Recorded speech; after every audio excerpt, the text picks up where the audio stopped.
Donc, bonjour à tous, merci de me recevoir.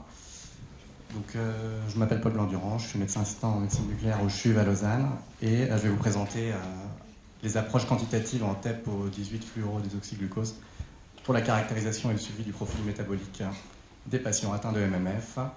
Et je vais suivre le même plan que Mme Aboulidzi. Donc d'abord, on va voir comment est-ce qu'on peut améliorer les performances diagnostiques, puis essayer de comprendre comment est-ce qu'on peut évaluer le suivi de ces patients.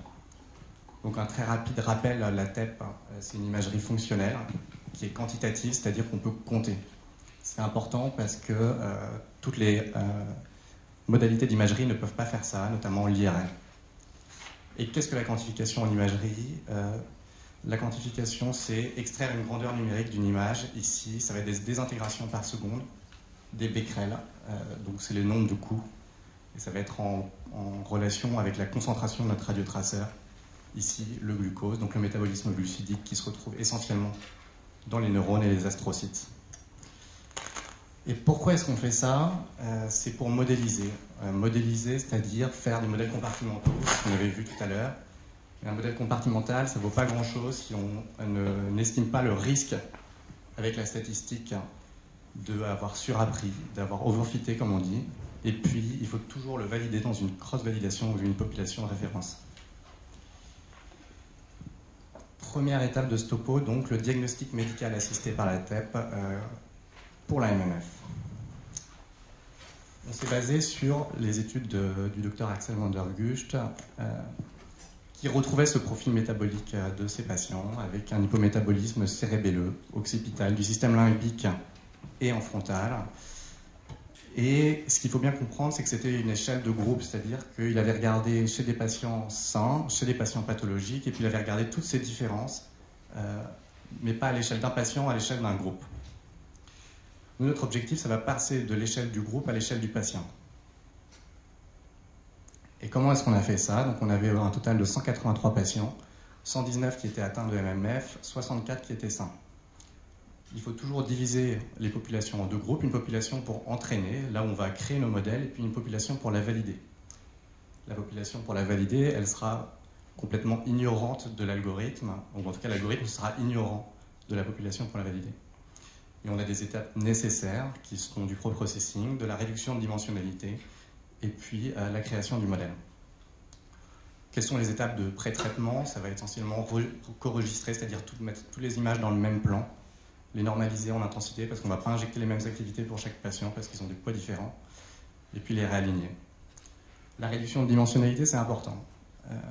Une image cérébrale, c'est 256 voxels, donc des pixels en 3D, fois 256, fois 91, ça fait à peu près plusieurs millions de voxels. On a des grandes chances de trouver des choses au hasard si on analyse tous les voxels. L'idée ici, c'est de réduire le nombre de ces voxels en regardant qu'une certaine partie. Pour cela, on a utilisé l'image d'avant. En fait, comme on a vu que seulement certaines régions étaient impactées, on ne va pas regarder le bruit de fond qui est autour. On va regarder préférentiellement celle-ci. Mais il y a d'autres techniques qui peuvent être utilisées, comme l'analyse de la variance, si on veut utiliser plusieurs groupes. Notre algorithme de classification, c'est une machine à vecteur de support. Rapidement, je vais passer très rapidement dessus, mais c'est quand même deux principes qui sont fondateurs sur les machines à vecteur de support. C'est les marges, donc c'est-à-dire que c'est souvent les solutions optimales. Et c'est la fonction de noyau ou de kernel, c'est-à-dire de passer dans une dimensionnalité supérieure qui trouve toujours une solution optimale. Et le fait de trouver toujours une solution optimale, c'est un peu embêtant parce qu'il y a toujours un risque d'overfitting, donc d'apprentissage, de surapprentissage. Et pour s'en affranchir, il faut toujours le valider dans une cross-validation, donc une population qui ne connaît pas cet algorithme. Alors pour ceux que j'ai perdus, j'ai essayé de faire en plus simple. Alors on a donné à l'ordinateur des patients qui étaient sains et des patients qui étaient pathologiques pour la MMF.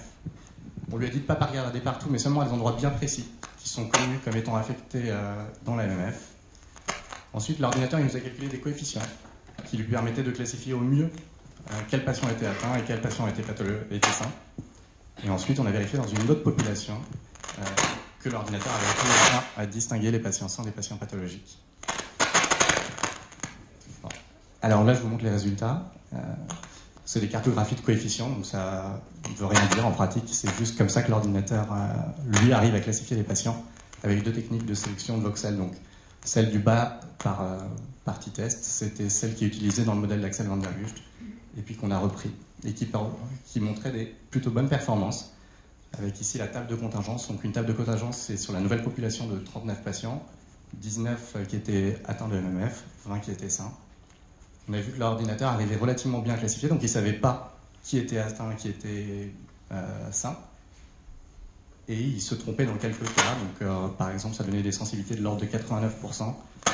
La sensibilité, pour ceux qui ne savent pas, c'est la probabilité que... Alors, je me trompe toujours. La probabilité d'être malade, la probabilité que le test soit positif sachant qu'on est malade. Donc, c'est 17 sur 19. Alors que la spécificité, c'est la probabilité de ne pas être malade sachant que c'est la probabilité que le test soit négatif sachant qu'on n'est pas malade. Enfin, bref. C'est des performances diagnostiques qu'on essaye d'estimer et qui sont relativement de bonne qualité ici. Alors pourquoi est-ce que c'est important de passer du niveau de groupe au niveau individuel? Par exemple, ça va pouvoir aider dans la conception d'études cliniques, parce qu'il faut des populations homogènes. Typiquement, on s'était aperçu que là, sur une grosse cohorte d'Alzheimer, la plupart n'étaient pas vraiment Alzheimer, ce qui est plutôt embêtant. Là, grâce à ça, on va pouvoir savoir quels patients ont vraiment une atteinte, en tout cas mesurable, de cet hypométabolisme postérieur. Ça peut aussi aider, si on connaît les modifications attendues d'un traitement, de calculer le nombre de CGE nécessaires à ce genre d'études. Et puis un autre point qui va être aussi important, c'est de reclassifier des patients.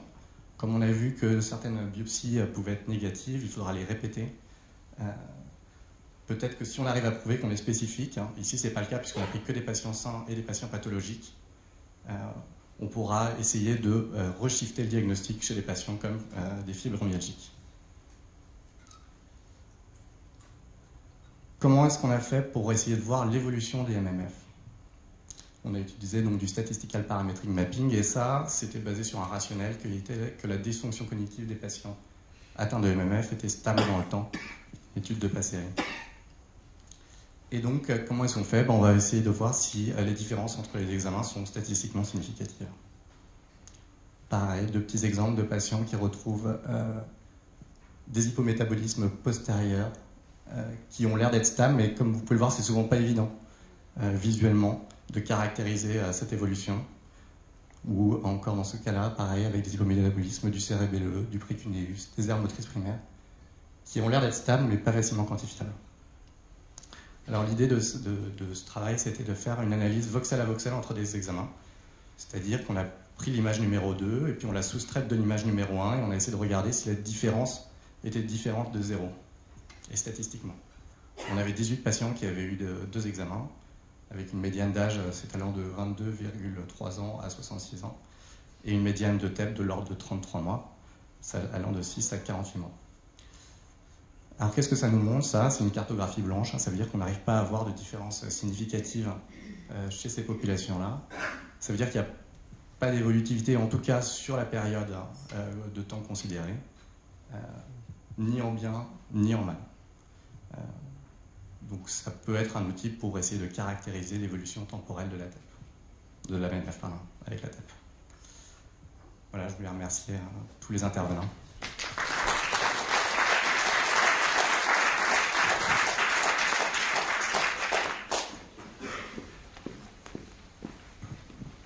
Merci beaucoup. Donc c'était effectivement très intéressant. Donc on voit que le TEP, quand on peut retravailler les images et on a donc des matrices de données numériques qui sont exploitables par la suite.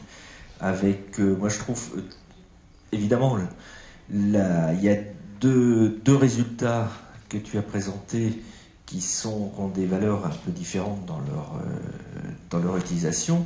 L'idée d'avoir un test qui puisse permettre de dire avec une certaine probabilité de ne pas se tromper qu'un patient a une myofasciite sur la base d'un TEP, je trouve que c'est très performant et on voit bien qu'on se rapproche de ce que était notre objectif, c'est-à-dire d'identifier un biomarqueur non invasif.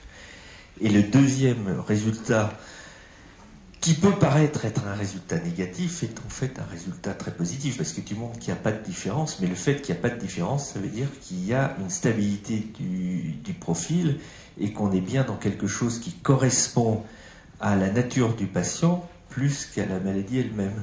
Donc moi, ça reste bien sûr à vérifier sur des études plus prolongées, mais je pense que c'est donc deux informations qu'on a là qui sont extrêmement importantes et extrêmement prometteuses pour l'avenir.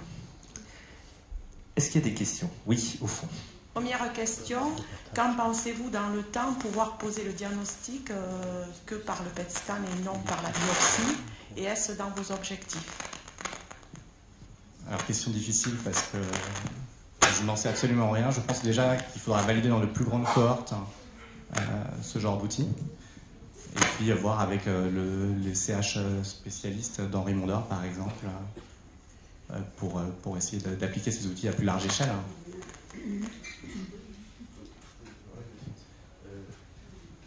Je pense qu'il y a un élément, par exemple, qui pourrait être important, c'est une étude prospective pour valider ce genre d'approche. Ça, c'est un peu complexe à mettre en œuvre.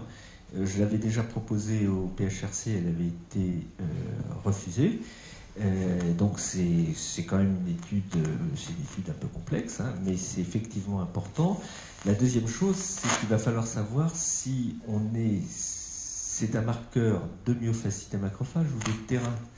Et ça, c'est quelque chose de différent, parce qu'il est fort probable qu'on détecte quelque chose qui traduise une susceptibilité individuelle du patient à faire une réaction normale face, par exemple, à l'exposition à des xénobiotiques qui pourraient être d'origine inorganique ou organique, c'est-à-dire des agents étrangers.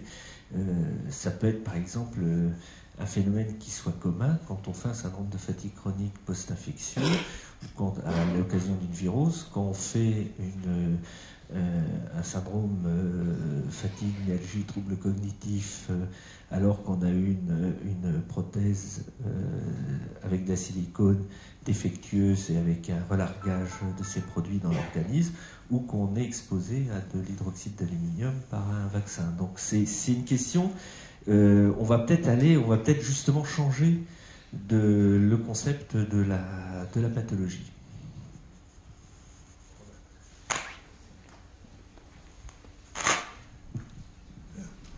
Quand j'ai repris un peu la littérature sur le PET-FDG, j'ai été surpris par le fait qu'il n'y avait pas finalement tant de littérature que ça. Quand on regarde, on peut imaginer que dans les démences, ça a été très fait. Alors, il y a des papiers sur Alzheimer, il y a quelques papiers sur le syndrome de fatigue chronique, pas très concluants d'ailleurs. Il y en a sur la démence à corps de Lewy, il y a quelques entités comme ça, mais est-ce qu'on a une idée très large de ce qui est normal dans la population? C'est-à-dire que si c'est un facteur de terrain, comme le suggère Jérôme, on devrait avoir dans une population strictement normale un pourcentage de patients, peut-être 1, 2, 3% qui présenteraient ça. Et il me semble que la quantité de travail présente dans la littérature ne permet pas de le dire. Je vais te laisser répondre, merci.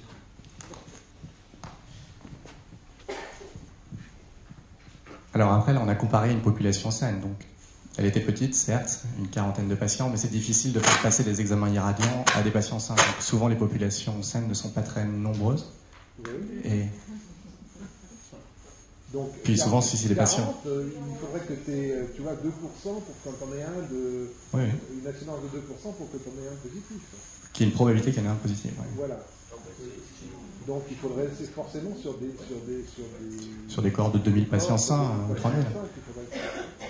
C'est impensable parce que vu le nombre de PET qui sont faits dans le... Qu'est-ce qu'il faudrait faire pour s'assurer de ça?